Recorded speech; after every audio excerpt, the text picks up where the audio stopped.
Bismillah ar-Rahman ar-Rahim. Bon, écoutez, il y a beaucoup de questions. Certaines étaient des remarques.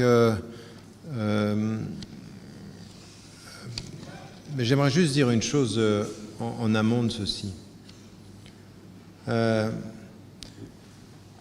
D'abord, saluer l'intervention, les deux interventions, parce que le contexte historique, ce qui se passe, les termes du débat dans la société nigérienne, c'est important de savoir ça, c'est important de connaître cette histoire. Moi, je me souviens que la première fois que j'étais venu au Niger, j'avais rencontré tout le tissu associatif et qui tenait un propos par rapport à la question de la laïcité, que je comprends bien. Ça a une histoire, l'histoire de la colonisation, l'histoire d'un modèle qui est imposé.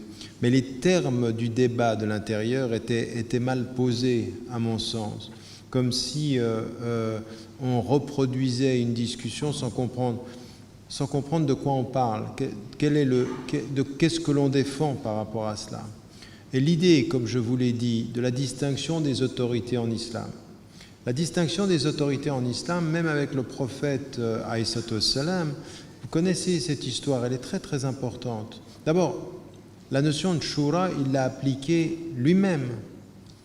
Dans Ghazwat Uhud dont je vous parle, l'opinion du prophète alayhi salam, c'est qu'il ne fallait pas sortir de la ville, il ne fallait pas sortir de Médine.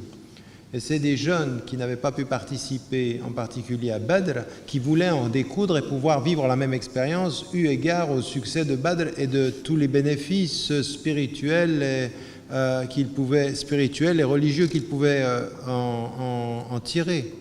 Et finalement, à la majorité, le prophète alayhi salam a été mis en minorité, il a suivi l'opinion.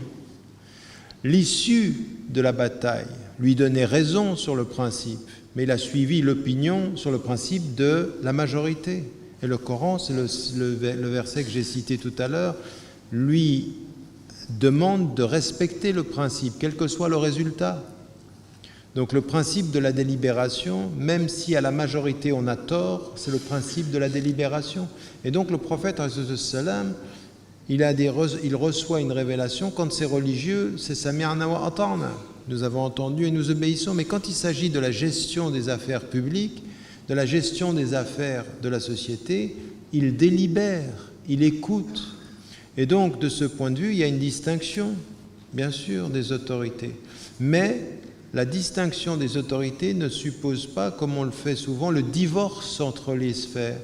Parce que ce qui nous vient du religieux, ce qui nous vient de la pensée musulmane, c'est exactement tout ce que je vous ai dit. C'est pour ça qu'on s'est mal compris, si vous avez entendu, tout est politique et on confond tout. Non. Tout a une consonance politique, mais il faut bien savoir comment on gère les différents domaines. Donc il ne faut pas dire tout est politique et tout confondre. Il faut savoir où est le politique et gérer chaque sphère dans son interdépendance. Et ce que disait Aminata Traoré par rapport à cela, c'est très important. Toute la dimension du politique, toute la dimension de l'économique, et bon, ce que j'ai ajouté, la question de la communication, la question des médias, la question de tous ces pouvoirs-là sont du politique. Donc tout est politique de ce point de vue-là, et ce que nous demande l'islam, c'est pas de gérer un État comme on dirige une prière. Non, on ne gère pas un État comme on dirige une prière. La direction de la prière, le cadre strict du religieux, il a des règles très très claires. Dans la gestion de l'État, ce sont des stratégies humaines, ce sont des compréhensions du monde, ce sont des priorités. Et donc de ce point de vue-là, il ne faut pas commencer à tout confondre. Il ne faut pas commencer à tout confondre. Le grand problème qu'on a aujourd'hui avec ceux qui ont voulu séparer le religieux du politique et pousser cette séparation jusqu'au divorce, c'est que finalement, certains en arrivent à traduire le politique sans aucune référence à l'éthique, sans aucune référence à une moralité de l'acte politique. Ça, c'est un problème. Ce qu'il nous faut, nous, c'est nous réconcilier avec l'éthique en politique. Et quand on dit éthique en politique, ça veut dire les finalités du politique. Qu'est-ce qu'on veut exactement avec le politique? Et c'est là où vous ne pouvez pas ne pas parler et des médias, et de l'économie, et de l'autonomie des peuples, de l'autonomie des peuples. La pensée musulmane est pauvre de la conscience de la société civile. Parce qu'on s'est concentré, notre référence. Vous voulez parler du pouvoir, il y a un livre, Al-Ahkam al-Sultaniya al-Mawardi, puis on part tous là-dedans. Et c'est le droit, c'est la structure du pouvoir. Mais ça, c'est un homme, un savant qui répond à des questionnements de son temps. Mais le questionnement de notre temps, il est bien plus compliqué que ça. Ou alors vous allez suivre un certain nombre de nos frères littéralistes qui vous disent, vous savez quoi, il faut refaire la société de Médine. Maintenant, tu vas refaire la société de Médine. Comment tu vas faire? Ce qu'ils n'ont pas compris, c'est que ce qu'il faut prendre de l'expérience de Médine, c'est les principes. Mais le modèle, personne là. Il faut qu'on travaille à développer. Et toutes les interpellations que nous avons sur l'expérience contemporaine, que ce soit au Mali, que ce soit au Niger, c'est réveillez-vous. Vous avez les principes, vous avez la foi, vous avez l'espérance. Quelle proposition? Quelle proposition? Mais pas une proposition simpliste, pas un slogan, pas un slogan. Ça ne suffit pas de dire l'islam est notre référence et c'est la solution si on n'a pas pensé la complexité du réel et comment on gère ce réel et comment on travaille entre le pouvoir politique, le pouvoir médiatique, le pouvoir culturel, le pouvoir linguistique et le pouvoir gouvernemental. C'est de ça dont il s'agit. Et donc, de ce point de vue-là, moi j'ai répondu, ça fait plus de 25 ans à ces questions. Moi j'étais engagé dans cette discussion, mais comme beaucoup d'entre nous, sur l'islam et la démocratie, en disant, mais arrêtez de confondre la question sur un terme. J'ai eu affaire à des savants qui me disaient, le terme démocratie n'est pas dans le Coran. Ben non, c'est un terme grec. Mais la question, ce n'est pas le mot, c'est les principes derrière le mot. Et les principes derrière le mot, de quoi s'agit-il? Les principes que je vous ai cités. Est-ce qu'en islam, ces principes existent? Mais oui, ils existent. La question de l'état des droits, la première des sciences en islam, c'est les droits. La question de la majorité, je viens de vous en parler avec le processus de la Shura. C'est un processus de majorité. L'état de droit. Abu Bakr as-Siddiq, il arrive au pouvoir, il dit, si j'ai raison, soutenez-moi, si je me trompe, rectifiez. Ça s'appelle comment ceci? Ça s'appelle être mandaté à gérer le pouvoir sous l'autorité suprême des principes. Si je suis les principes, vous êtes avec moi. Si j'ai tort, vous me contestez. Donc ces principes, ils existent. Notre problème, ce n'est pas de passer notre temps à montrer aux gens, vous savez, on n'a pas de problème avec ces principes. Oui, bon, d'accord. Tu vas nous dire ça pendant combien de temps? Que tu n'as pas de problème avec des principes. Moi, mon problème, ce n'est pas que tu n'aies pas un problème avec les principes, c'est que dans la pratique, on ne voit pas les principes. Même dans nos organisations islamiques, on parle partout, on n'a pas de problème avec les démocraties. Même nos institutions islamiques, il n'y a pas de démocratie. Même parfois, il y en a qui sont élus dans des organisations islamiques à vie. Ils y restent. Non. Et alors après, on prend l'exemple du passé. Le prophète, il avait des jeunes autour de lui. Il donnait Mais oui, il a donné l'autorité politique à un jeune de 20 ans sur les plus grands compagnons. Et nous, on se cache derrière Oussama parce qu'on ne le fait plus aujourd'hui. Parce qu'on ne délègue pas. Parce que c'est incroyable ce continent. L'Afrique, elle est riche de ses ressources, mais l'Afrique, elle est riche de sa jeunesse. Et cette jeunesse, quand on me dit quel est l'avenir, qu'est-ce qu'il faut pour les jeunes, c'est à partir de ce moment-là, l'éducation certes, mais une éducation qui soit raisonnée puis qui sache aussi regarder quelles sont les priorités. Quelles sont les priorités? Après, il faut poser des actes politiques très clairs dans le quotidien.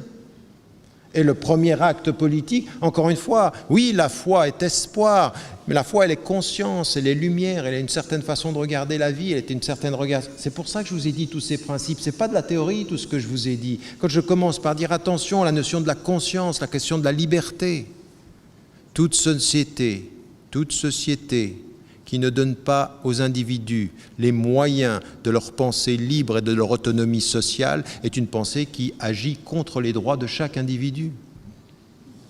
Donc c'est à partir de ça qu'il faut qu'on commence. Et ça commence comment dans notre discussion?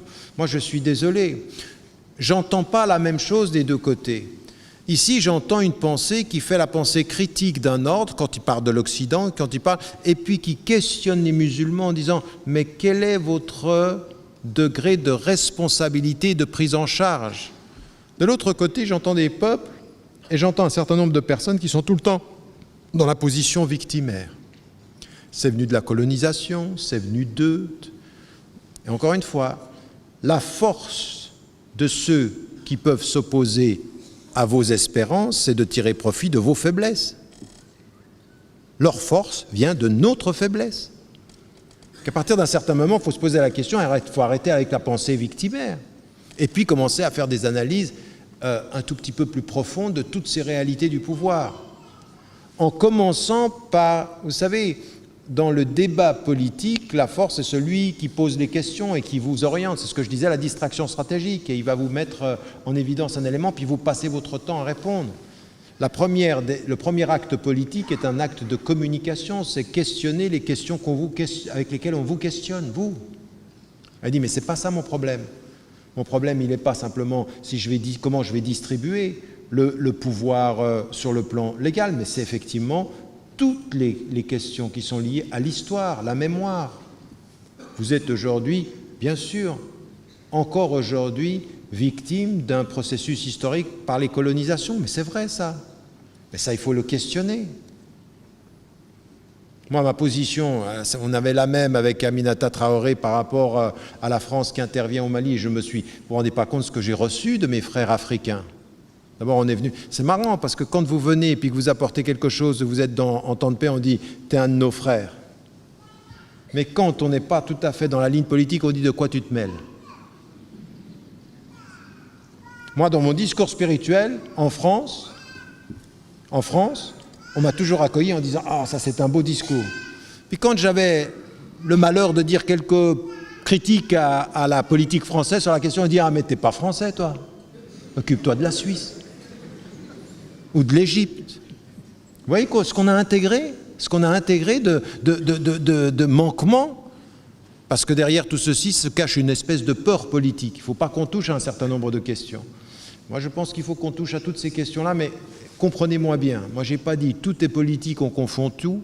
J'ai dit la question politique du pouvoir, de la gouvernance, de la gestion, de l'équilibre et de l'interdépendance, c'est partout, et il faut avoir une éthique pour tout. Il faut avoir une éthique pour tout. Il faut questionner par les principes tout ça. Il faut questionner les principes des médias. Il faut questionner qui possède les médias. Il faut questionner les pouvoirs économiques. Il faut questionner les politiques économiques. Il faut questionner les politiques de communication. Les jeux avec les mots. C'est-à-dire que les résistants d'hier deviennent les terroristes de demain. Et les terroristes d'aujourd'hui, on les considérait comme des libérateurs. Ça dépend de quel côté ils sont. À partir d'un certain moment, il faut qu'on questionne ceci. Ceci, c'est un vrai discours politique. C'est une vraie compréhension des enjeux. Donc moi, ce qui m'intéresse aussi par rapport à nous, quand on est ici dans cette salle-là, c'est pas de se conforter dans « eux, ils sont comme ça » et puis nous... Et puis moi, je suis désolé quand j'entends ceci. La réponse est « revenons à l'islam ». Oui, mais revenons à l'islam, ça veut dire quoi? Revenons à ce qui a été le véritable enseignement de l'islam. Et le véritable enseignement de l'histoire, c'est une chose. Vous savez, la qualité première de tous les compagnons du prophète, c'est qu'il les a tous formés à être capables de penser sans qu'ils soient là. C'est-à-dire que c'était des êtres autonomes. C'était des êtres qui avaient la compétence de pouvoir penser le monde après lui et sans lui. Le véritable enseignant, c'est celui-ci, comme le dit l'intellectuel américain, et un autre français qui le répétait dans le même sens, apprendre aux gens à penser sans l'enseignant. C'était un bon enseignant, il m'a appris à penser non pas comme lui, mais sans lui.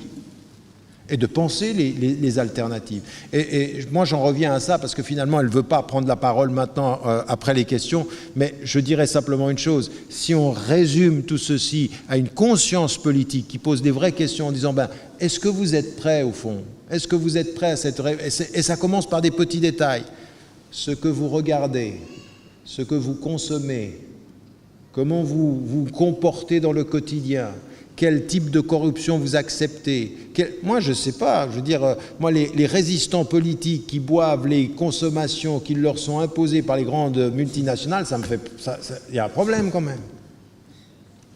Il y en a, si tu as le malheur de t'approcher avec une viande qui n'est pas halal, c'est tout juste si tu n'es pas un kafir.